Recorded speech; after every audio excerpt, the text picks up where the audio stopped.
And so it really depends on how you choose to show up and how you choose to show up as a leader. I have this saying that if service is beneath you, then leadership is beyond you.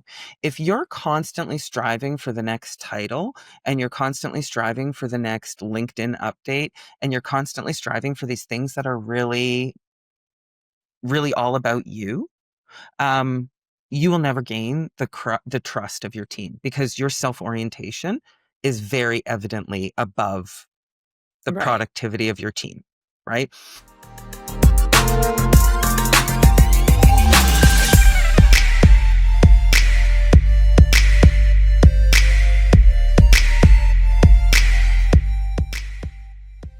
Well, welcome back, listeners and viewers. We're so happy to have you back with us on the Unbreakable Podcast Network. How's it going, Josie? It's going pretty good. I just met up with my bestie who's about to pop and real excited. Seeing the little baby belly coming along. Crazy. So, Crazy. Yeah, this very. is like the worst time. Like it's so uncomfortable at like the 8 month, 9 month point. Like actually I found the whole thing to be horrible. It's She's the first person actually that I've seen have such an easy pregnancy. yeah. And I like had a she really was a great little tired. yeah, well, building a neurology system and spines and fingernails, it's a lot of work. Yeah, probably. I don't know. I eat food. I get food Yeah. babies sometimes. But that's about it. I did it one time and then I was like, well, I didn't really like that, so probably not going One's to do it good. again. And it's interesting. I went to a job interview once, and it was in the peak of the recession in 07, 08, and I did 36 job interviews in 6 weeks. It was crazy. Ooh. And I'm sitting there, and this guy, I was at this private equity firm, and this guy says to me, he goes, "So you have a family?" And I was like, "I'm not really allowed to ask that." I was like, "Yeah." And he goes, Yeah. "You planning on having more children?" Also not allowed to ask that. And I Yeah. said, "No, I'm not." And he goes, because I was about, I don't know, 27, 28 at the time. And he says to me, yeah, I was 27. And he goes, "Well, you're very young. Why wouldn't you want to have more children?" And I was like, "Well, I have a question for you." And he goes, "Okay." And this is my second interview with these guys for a receptionist job. Like Oh I'm God. literally just trying to do whatever I can, right? To put Right. milk on the table for baby Ruth. And I said to him, "Well, when you're walking through your house and you stub your toe, do you go back a second time and do it again?" And he was like, "No." And I said, "Well, why not?" And he goes, "Well, it hurts." And I was like, Hmm. "Okay. Weird. Weird. Weird. So you're not going to run around and stub your toe twice. Why would I do that a second time? Absolutely not." Wow. Well, that's Some exciting. people love it, some hate it. Yeah, it's awful. I'm one of those. I'm the latter. So, I'm really excited. And you guys already had the baby shower. So you guys know that there's a little baby boy cooking in there. Yes, I'm excited. Little That's baby so fun. M. She won't let me know the name. I get to know everything else this whole time, but now I don't get to know the name. Millennials are so difficult to get along with. I know. I The know. whole Well, 1 year hey, difference between us. let me I want to share something with you. I competed last Yes, you weekend did. and it's a little loud. We might have to do something around that, but we came back with 4 medals that came out. First place in Masters Women's Physique, first place in Masters Women's Open or Women's Bodybuilding, and then second place in Women's Bodybuilding Open and second place in Women's Physique. And same feedback that I get all the time, just get bigger. And that was the thing. They didn't necessarily go for conditioning in the bodybuilding. Again, they went for size, which it is what it Yeah. is. And I can only control what I can control, right? And how I control what I control is how I show up. And it was really interesting because, in bodybuilding, there's the routine, right? Bodybuilding and women's physique, we do a posing routine for up to 60 seconds. Mhm. And of course, you know this because you made my booty shaking music for I me. did. And, and so people make it very meaningful. Like it's really all about them. It's the culmination of your prep. But I'll be really honest with you, and this is probably a very unpopular opinion. It's really sometimes very boring. Right? Unless somebody Yeah. has like a really standout physique or maybe you're a really big fan of that person, which at an amateur show, I mean, whatever. Um, It's pretty boring. And so I like to watch it just because for me, I'm like looking for where I can break the rules to make it slimmer, to make it like to do the things that, I'm always Hmm. looking to bend the rules. So two of the pros actually posed to the same song, Oh, right? Because they pick songs that are meaningful to them that are very like current in the time. And right. so I did my songs because of course it was my dad's birthday weekend. He would have been 76 this year. And I do all of my posing routines to his genre of music. And so in 2023, it was cover of the Rolling Stone by Dr. Hook. Yeah, it And was. so for this year, it was Pretty Woman by Roy Orbison. And this one just felt so appropriate. Creedence Clearwater Revival, Fortunate Son. Like I just feel like that song Oh, has a natural I'm a opportunity huge to CCR fan, so I me was too. excited for that. Right. And so like I come out, I don't put a whole lot of thought into it. Like some people put like a lot of thought and effort into it, and those are really, really nice routines to watch. Um, but for me, it's just kind of like it doesn't really you don't get any points for it. But if you don't do it, you get Mhm. disqualified. Okay, so I'm gonna go up there, I'm gonna be a little bit of entertainment. So I literally just strut out, I do my thing, and then when I'm done, whether the song is over or not, I vamoose, I get off stage. And I came off stage and the amateurs go first in the morning, but we go last in the evening. And that's really to accommodate the pros, right? You let the pros sleep a Right. little later. They don't have to do the 3 a.m. makeup, which is total bullshit, by Mm. the way. Um, but that's what happens when you're at a female only show, right? Is there's only so many makeup and hair artists. And so um, we watched all of the pros. They get through that in like an hour and a half. Then you get to us, and it's like there's only like a handful of us doing posing routines. And yeah, so it was really interesting because I jumped off stage, and the vice president of operations for this wonderful organization, Wings of Strength, came right backstage to me and, you know, told me like the energy that I bring and the vibrancy and like she was very complimentary in terms of just the presence that I brought to the stage. And I think it's because I'm not coming out there doing something that's necessarily just meaningful to me. Like the meaning is in the preparation and in the music song choices that I've picked, but I'm there Right. to give people a show. Like I'm the freak Yeah. on the stage that's there to entertain. So let's entertain. It's about me, but it's Yes. also about them. They've paid like $200 to be there for the day. Let's make it fun. Exactly. Right. So it was a really great experience. Wings of Strength never fails to put on a fantastic show. And you've been putting content out where we were actually able to Yes. record and get some of those stories from backstage. And so two of the ladies that you're going to see through those videos, one I think we put up on our socials on Thursday, I want to say. That was one of Mm. the ladies that I competed against directly. And so I think the other one will be the female bodybuilder. And so just fantastic, fantastic people, great environment, healthy environment, and just lots of love and love for the sport. So pretty happy to be done, back on my I diet, bet.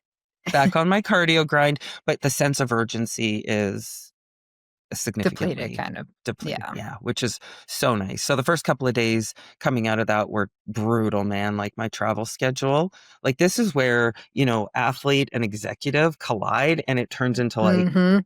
like Chaos. one of those, oh God, it was just bananas. So, um, but yeah, super stoked to be done, super happy with what I produced and ready to move forward. So I won't see the stage again until 2027. And Oof. that shocks people when I say that, but it takes time. It takes time to Yeah. build. And I like to come out, I like to reverse where I'm not just going to slam a bunch of fat on my body. I like to be able to really enjoy time off. And, you dedicate Yeah. 6 months or more to getting into shape, right? So I say the next competition prep, it started on Sunday, but I won't Right. actually be ready for the stage until 2027. I mean, it's just as much mental as it is physical. So Well, and your mind needs a break at the same time. well, you do. And the other thing too is that people are like you can go and compete every single year, but how are you going to have measured progress every single year if you're Yeah, only giving yourself 6 months, exactly. right? And so, I mean, like I want to have significant progress. I want people to look at me like they did this year. I saw one of the ladies that you'll actually see in the story, Abby is her name.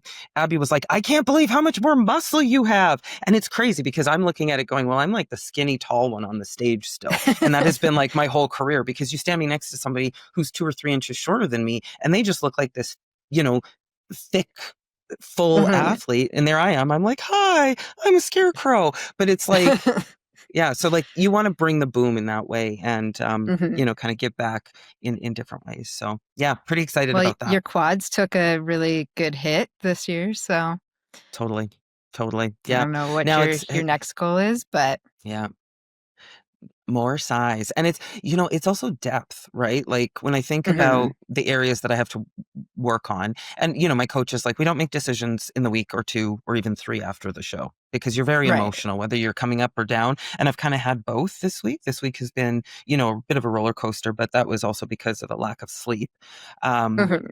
but it's the ability to look at your body objectively and say, okay, I can see where the opportunities are. And, when I look at my opportunities, it is posterior. So glutes, hams, even more back. Like there's greater opportunity to bring in more density there, but width on my quads. And so not Mm, necessarily just working on the adductors on the inner, but it's that outside the sweep that I outside. really have to just start to hammer some tissue on. And then, of course, delts, always delts. Triceps could always come up. So basically, it's like, just do the things. And so Yeah. I've got my split already done. So I'm going to hit back and legs twice a week. And, the ancillary Mm, stuff will kind of come along with that. Right. And so, but it's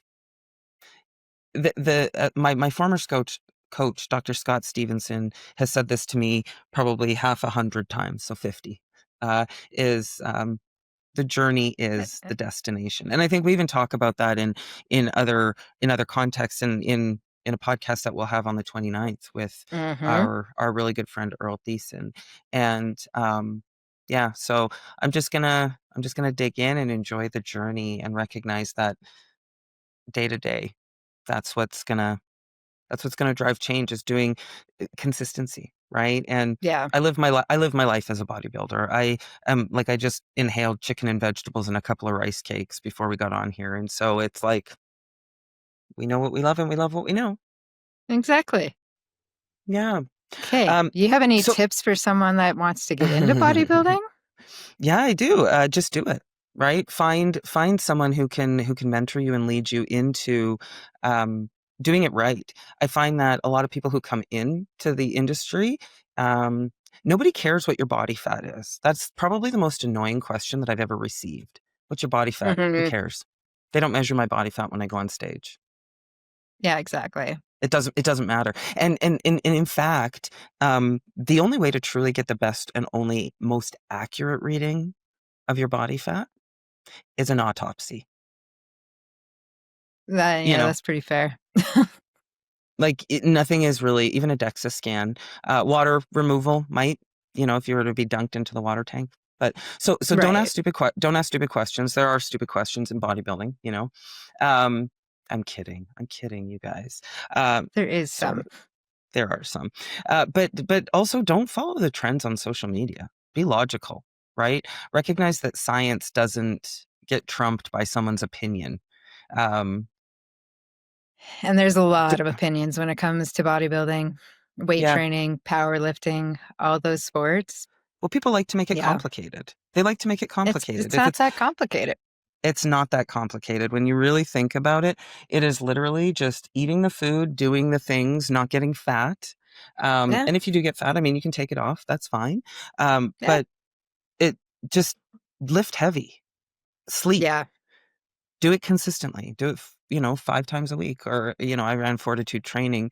That was 4 days a week, because you just literally couldn't do the program any more than that. It just beats the shit out of you. But it's just be consistent. And I think if Mhm. there's one area where I see people fail the most frequently, it's in consistency and time. Time. Yes. This is my 15th year. I only started winning in 2023. Yeah. It takes time. Yeah, You don't I get to eat. walk on a stage and win first place. So, Some people do, but they're genetic freaks. yeah, exactly. And I don't know about you, I'm not one of those. Apparently, I'm genetically inclined to pack muscle on. That Yep, doesn't mean that it's not hard to get fat off. exactly, I right? am That also a woman. yep. Yep. And I think again, it's also there's a lot of pitfalls where people get lost in data, and we Hmm. call that spreadsheet bodybuilding. Hmm. And it's just people are always looking for shortcuts in this. There is no shortcut. I mean, There's yeah, no shortcut in anything. you could look down the pathway of using steroids and doing all those things, and to each their own. I have no disrespect for Hmm. anybody who does what suits their needs. Because it's also none of my business. But I think even if you are, and I know a lot of people in industry, people who use anabolics or other methods to help them gain size, still have to do the work. You you, Well, you yeah. can't you can't outwork a bad diet. You can't No. outwork bad sleep hygiene. You cannot outwork really bad time management and focus management. You can't, like, it's just you just have to do the work. If you want it, do it. And again, it comes back to those two things that I tell myself every day. Your actions express your priorities, and how you do one thing is how you do everything. Hmm. It's pretty good tips. I get by. So, hey, before we dive in, I just wanted to take a note. So, we had Jennifer Jensen on the pod a couple of weeks ago, Oh, and you got our book. I got her book and a beautiful thank you card. Thanks, Oh, Jen. We loved having her on. And, one of the things that I just love about this is that, she has not written that's paragraphs like cool. I did for Unbreakable. Everything is bullet points. And she's really gone soup to nuts on all of the different things here. There's a beautiful inscription on the front, and it starts with key insights, guidance, and reflection. And so when you think about that from a Yeah. leadership perspective, being able to just go in here and pick a couple things out, you could go and take some of these tips and tools and use them as a leadership moment to kick your meetings off or something like that. But if you pick up this book, make sure that if you're using the information that you credit it back to Jen, and make sure that folks understand that you're taking these gems from somebody who is a consummate professional in the industry. So thanks so much for that, Jen. I'll definitely make sure to give her a nice little shout out for that one. Yeah, I still that's love always the so cover. appreciated. I'm a huge mountain Yeah, fan, so yeah, yeah, that's wonderful. So no, really, really great. Excited to dive into that and just spend some time with it. I've leafed through it. Did you need to answer your door? I just heard someone knock on your door. I don't know if that was actually the door. Okay, one sec. Are we gonna? Is it the door? Brittany ordered coconut rice.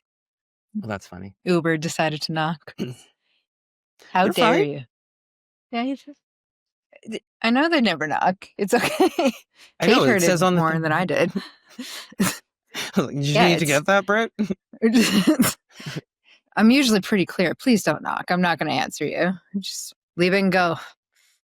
It's so funny. I had this conversation. Who did I don't even know. I was having this conversation with somebody just yesterday, and they were like, I hate it when people knock on my door. Right. And so I had this, oh, I know what it was. I had this door-to-door salesman come to the house, and he's trying to get me to change my security system. And I'm like, bro, I've done that Mm, twice since I moved into this house. I'm not doing it again. Like, it's a nightmare. yeah. And so my thing was just, I don't know, maybe come back and see me next year. Well, he shows up this year. I'm dieting. I'm not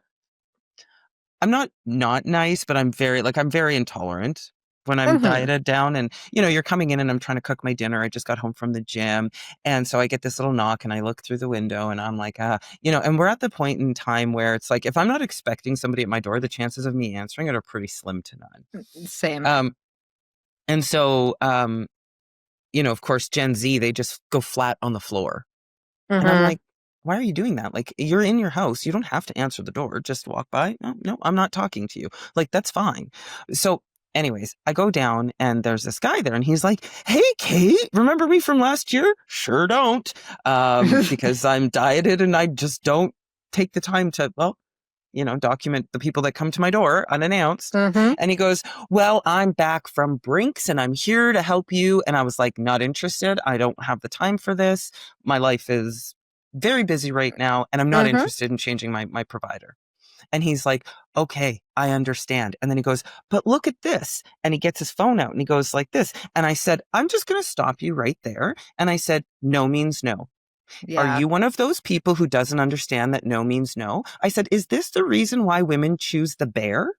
Because you don't know what the word no means. I said, I don't want it. I don't want you on my property. You need to get your stuff and go. And he was just like the look on his face, like I wasn't like, and my tone of voice was not Deer the threatening, whatever, headlights. but he was just like, me, right? And Ruth was like at the top of the stairs, me, right? So I just said to him, have a great night and good luck. I hope you find Yeah. somebody that wants your service. Done. And I closed the door and Ruth says to me, Mom, you're going to get us killed. And I said, no. I said, when somebody tells you no and they want you off their It's a property, no. that's a no. And so I went out and I bought a no soliciting sign. And the no soliciting sign is very in alignment with my personality type. It says no soliciting and it's a stop sign. And it says, no, seriously, don't make it weird. Don't ring the doorbell or knock. Yeah, I love that. And then I have like a little no soliciting over the doorbell now because I'm just like, I'm not interested in it. Yeah. I think we're So all pretty capable of reaching out when we want those kind of services. it's crazy. I don't understand their sales plan on that one. Annoy as many people as you can. Yeah. Don't take no for an answer. I throw the family as tribute all the time. Erin will answer the door and she'll be like, yeah, I'm not really like, it's Kate's decision. And I'll literally be sitting on the couch, like eating my chicken and veggies. And she'll be like, I'm just like listening to her flounder at the door. And they'll go, well, should we talk to Kate? And she'll go, do you want to come and talk? And I'm like, no, I'm good. Like, so. And they still keep coming back. So. Yeah, not anymore. Well, hopefully not. Hopefully that big old stop sign actually does what it's supposed to. Yeah. Well, we'll have to do an update if somebody walks past it. Now, where I would be okay is if like the little kids are coming door to door. 100%. And, sell your Badger card, sell your wrapping paper, your popcorn, sell me those whatever. Girl Guide cookies. Yeah. They're like crack. Yeah. Yeah. Maybe. Well, the chocolate ones. I'm a chocolate fan. The vanilla ones? Yeah, no. Those kind of taste a little bit chalky. Yeah, I'm not a fan. Yeah. I remember, were you ever a Girl Guide or a brownie? No, we didn't actually have them in my hometown until I was in my teenage years, and then I moved out here. So I had to work 2 jobs instead of getting the cool, fun stuff. I don't know that I would say that it was cool and fun. I mean, like, they taught me how to put a Band-Aid on, but like, Oh, well. I mean, we did some stuff and we sold some things. When Ruth went into it, she was like, they do this, like, there's rituals to everything, right? And so they have like this like little mushroom that they set up and they put like an owl on it and then they run around and they, skip around it and sing a song and like throw like a little money bag at it. Like you have to put like, it's almost Total like ritual. Yeah. Kind of cult-like, but whatever. But like some kids just loved it. And she was like, Mom, I don't know why we're dancing around and running around and throwing money at this mushroom. She's like, but okay. And, so eventually we kind of fell out of that because she went into sports. But I remember we were actually with the Rage and we were doing like a spirit award kind of thing at Spruce Meadows. And it was like us versus like the Pathfinders. And that was the weirdest group of little girls I've ever seen in my life. I think I was in my early 30s and they were like, those like gray, itchy, like prison blankets? So that's what they were wearing, like these smocks. And then they had like all their little badges sewn on them. But they all had they've been those kids whose moms were like, okay, you can dye your hair with the box stuff that washes out from Shoppers. And like the one kid had like ponytails that were like sticking like out of her head like little horns. And I was like, don't they have a hairbrushing badge? Like, yeah. Yeah, I'm kind of glad I didn't get to go on that. I mean, I like being out in the woods, my survival techniques and, hunting, in your camping. prison blanket. Yeah. I don't know if I'd want to go that far though. I'm good with my camo. I'll keep it with the camo. Yeah. You know what I never understood was pink camo. Like are you going to hide in a vagina? Or pink hard hats. I can get on board. I had a friend who was a pink hard hat wearer, but like the pink camo, I'm like, where are you hiding? Yeah, well, from the pink hippos, obviously. I'm just going to hide over here in this here vagina. And those deer aren't going to see me here. Sorry, They're that was such a huge sellers now, though. You go it's into Bass crazy. Pro Shops, it's like a whole section of pink camo. I'm like, Yeah, okay, there's a it's market no there. longer, yeah, I know. But they don't actually use the camo for what they're supposed to. So To each whatever, their own. whatever works for people. Yep. I Yeah, will not be buying pink camo. no, no. No. No, I get it. I get it. Okay, so this is like we've talked a lot about nothing and lots of something-ish. So Hey, we have some good stuff in here. we do. We do some bloopers and outtakes and some good content for the socials. Yep. So so listen, we've had quite a few listener questions submitted. Let's try and hammer through a couple of those listener questions. I mean, um we've got lots of good leadership Yeah. capability here. Holy smokes, I just threw out a whole bunch of consultant words. Yeah, that's fine. I'll put a disclaimer on the bottom or description. There we go. In Yeah, case anybody needs that. you should probably put a Uh, disclaimer that I actually had 8 hours of sleep and that's why I'm so damn punchy today. oof. I know you look so live. I know, it's fabulous. Uh, we'll start with, in what ways does poor communication create conflict or misunderstanding? Since that can be kind of personal and in the business side of things. Oh, that is I such a personally great had question. a poor communication story from a couple weeks ago, and I Mhm. learned a lot in that aspect. Silence is also an answer. So, Yep. what's your tips on that one? Well, I think it's very interesting. I just did a workshop this week with a group of folks here in the Calgary area. It was really, really great. I had a great time and really transparent group. We talked a lot about communication. Really fantastic book that I'm going to recommend to you and our viewers and our listeners is Super Communicators by Charles Duhigg. Um, Mm, it's a fantastic read.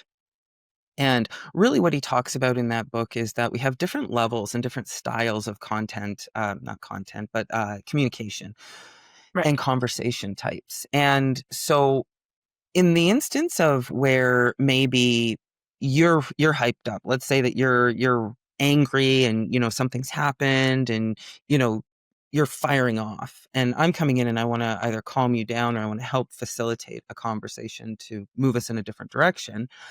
Me coming in and trying to solve the problem while you're still hyped up is not going to work. And the reason why that's not Right. going to work is because you're communicating based out of your amygdala. You're firing on all Hmm. cylinders, you're mad, and you have a lack of emotional regulation. I'm communicating from my prefrontal cortex, which is a problem solving and a really calm communication. Well, I can see the pathway. Well, of course, I'm not Hmm. flooded with cortisol and anger, right? Right. And so that's one of the first things that I would suggest is that, understanding that misunderstandings come when we're trying to communicate about things and we're not neurally entrained with somebody to be able to have that conversation. Now, Hmm. where the root of conflict really comes into play is when we have expectations of people that are not clearly articulated or understood by all parties. Right? So if I ask you to do something and I don't give you a timeline on what my expectation is of that, and then I try and get angry with you because you haven't delivered something to me in a timeline that I feel is appropriate, that's completely unfair to you because when I asked you to do something, I should have said to you, I need this by X date. Exactly. Right. And so if those expectations aren't in alignment, then what happens is we inherently start to have some type of an incident or a misunderstanding. And I have a tool, and we're going to be publishing this on our website probably within the next couple of weeks. It'll be in the subscription side of things. So we're not just going to go ahead and give all of our intellectual property away, but it's the sliding scale of conflict. And when we look at the sliding scale of conflict, we can see that there are different points in where a conflict becomes worse, where it starts with a misunderstanding or an incident. And instead of us Hmm. having a conversation to stop it, it ends up in crisis because we end up with fixed opinions and a changed way of seeing ourselves in the world. right? Like, I don't see you as credible or reliable, therefore now I can't trust you.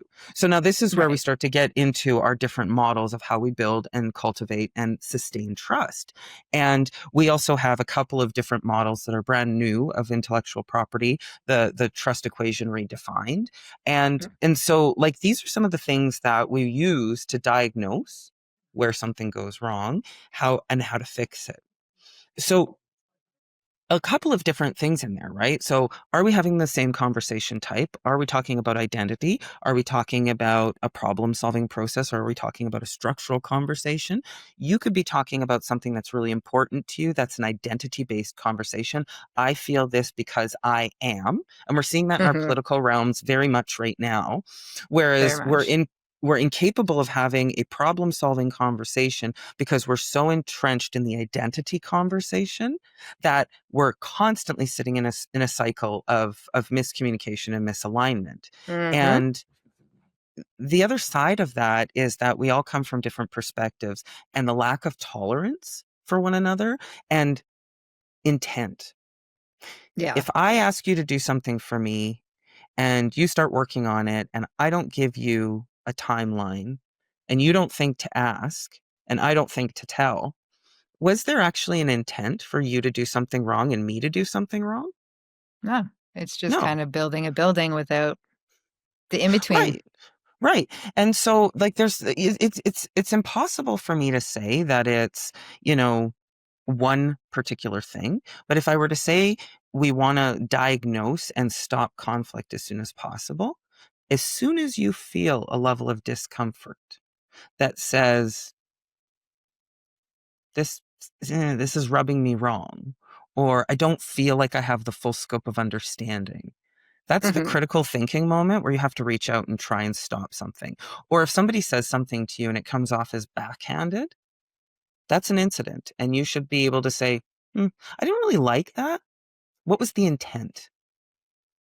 Right? Speaking of which, if that happens and say you're greeted with silence, crickets, nothing, how should a person take that? Is that someone just disregarding, maybe you set your boundaries in place and, Yep. that kind of stuff, but you're met with silence? Yep. What would one do after that? Well, that speaks to the resistant behavior, right? Resistance behavior forms itself and shows itself in three ways, which is, you know, a level one, two, or three. Mhm. And inside of that, silence and disengagement are what I would classify could be a level one, level two. But I also look at it as damaging conflict tactics because it's isolation.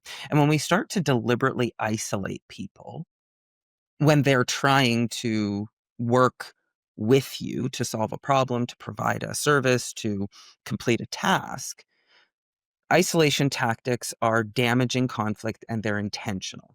They're Right. punishing you, right? And so, it's not enough to suggest that um that's actually what's happening. But I'll tell you that for myself, I have 6 or 7 email addresses tied to my Outlook. That's a lot of Oh, email I know. addresses. Yeah. You're aware. And Yep. so but what I'm really good at is putting notifications when I'm out of office, so people know. Mhm. Um, I have a great executive assistant. I have really great people who I work with who can act on my behalf, but I also set boundaries or I set timelines on delivery. And Right. I'll say to somebody, I'm going to do this by this date. So even if I do go silent, at least what I've done is I've said, "Hey, thanks for getting this over to me. I don't have time to actually focus on it right now. I'm gonna carve But you time will. out." Yeah. Exactly. So there's some semblance of a way of us being able to align with people to make sure that they understand. And so that lack of communication, that silence is deafening. And when it comes down to somebody just choosing not to respond to you when they can respond to a text message, a group chat, the fact of the matter is very few people are ever without this with notifications Mhm. on and sitting in their hand. And so if somebody's always on their phone in front of you, you can be damn sure that when they get your message and they don't respond to you, it's very deliberate. And that is a negative behavior and one that I just go, okay, well, you know what? one of my favorite things to do is I give people the gift of my absence when they can't appreciate my presence. Done. Yeah, that's fair. That's my boundary. Yeah. Not everyone likes when people put boundaries down, but that's a No, they really do good not. tip because we've had 2 communication questions in the last little Mm, while. So, hmm. uh, let's take one. Let's hit one more. One more. Let's see. Actually, this is a good one. How can I earn credibility as a young leader when most of my team is older than me? Ooh, I There's love that this one. branch in the generations that are out there right now. So Mm-hmm. you do see a lot of young leaders. So Yep. what would you suggest? Yeah, that's a great question. And so, again, we come back. We talked about this in our podcast with Jen, but there are 7 generations in our workforce right now, at least 7, possibly even 8 if we look at Gen Alpha. So we have, Hmm. we still have a couple of, silent generation that are kicking around. They weren't very good with their finances, or maybe they got bored after their partner died, whatever. We have our boomers. Then we have our Gen X. And then, of course, between those two, we've got this group called Gen Jones, and they've got 1 foot in boomer and 1 foot Hmm. in Gen X. So they bring different values. I love that generation. They're fabulous. Very innovative, very tech savvy, easy to get along with. And then you have, of course, Gen X, like I said. Then you have your millennials. But then you have my generation, which has 1 foot in Gen X, 1 foot Hmm. in millennial. So Zillennial. So we're pioneers of using technology, but we also really love rock and roll and kind of damn the man and let's burn some bras. That's fun. Exactly. Then we have our millennials, our Gen Z, and then we have our Gen Alpha. Um, One thing to note, Gen Z has now outpaced boomers. And Which is um, crazy. it's wild. It's wild. Gen X and Zillennial and Millennial, we've done a great job at repopulating the earth. Um, and the other thing is that they're very innovative. They will not tolerate certain things that they don't appreciate. I think I just saw something in the news about Nepal. Gen Z actually overturned their government, burnt down buildings, Yeah. like just went absolutely bananas. Like that's crazy. Hmm. So I think it depends on which generation you are. Like, so for example, if you're in the millennial generation and you're trying to work and manage a group of people who are Gen X, Gen Jones, and Boomers, that's a little bit of a different take because I think millennial has had their time in the limelight, and I think they're a lot of the reason for things like DEI, the yellow ribbon. Hmm. You showed up, we're going to give you something, and Participation that's awards. yeah, and and a lot of that was facilitated by Gen X, frankly, Hmm. because they didn't want their kids to ever be without. And I get it, but I also don't, right? If you're not first, you're not first. Like Yeah. what Ricky Bobby, if you're not first, you're last, right? Exactly. It depends on what generation you sit at, but it also depends on how you cultivate trust with people. And so I mentioned the trust equation earlier, and the trust equation is credibility plus reliability plus emotional connection, all valued over your own self orientation. And so it really depends on how you choose to show up and how you choose to show up as a leader. I have this saying that if service is beneath you, then leadership is beyond you. If you're constantly striving for the next title and you're constantly striving for the next LinkedIn update and you're constantly striving for these things that are really, really all about you, um, you will never gain the trust of your team because your self orientation is very evidently above the Right. productivity of your team, right? So first off, it comes into how do you see your team and how do you deliver to your team? So credibility. Do you have the skills to do what you're being asked to do? So technically speaking, if you're leading a team of people, the chances are you understand what those people do and you understand it well enough to be able to direct their work. That would be a fair assumption, correct? Yeah. First step. Right. So the other layer of credibility there is your leadership capability. And so that is where the deficiency could potentially lie in your ability to gain credibility at the holistic level, right? Right. Uh, Reliability. When you're in a meeting, are you paying attention? Are you showing up on time? Do you have an agenda? Are you following up on action items? When a team member sends you something to review, do you carve time out to review it? Like, listen, leadership is not about the 9 to 5 because Hmm. my calendar is jammed for 8 to 9 hours of meetings every single day. If I don't take the time and carve out work time to review the resumes, Yeah. to You look don't at get the anything. documentation, because you're not reliable. You're not Yeah. delivering anything back to the team. If all you are is just somebody sitting there managing and monitoring other people's work, but not putting your contribution into it, you will fail as a leader because nobody's going to follow you. It's leadership is also about validating, potentially in some cases invalidating, and delivering news and guiding people and providing your expertise and the ability for them to feel like you're moving forward. So if you have a Hmm. guy, for example, who's an engineer and he's been an engineer for 30 years and you've been an engineer for 10, you need to listen to what this guy is telling you, because maybe you are here because you're a good engineer, but you're a great leader, or you have Yeah. great potential to lead people. Right. And if you have great potential to lead people, the best way to do that is to find your senior people and tap into them and be reliable to those individuals. But then what can't be dismissed is the intimate connection with people.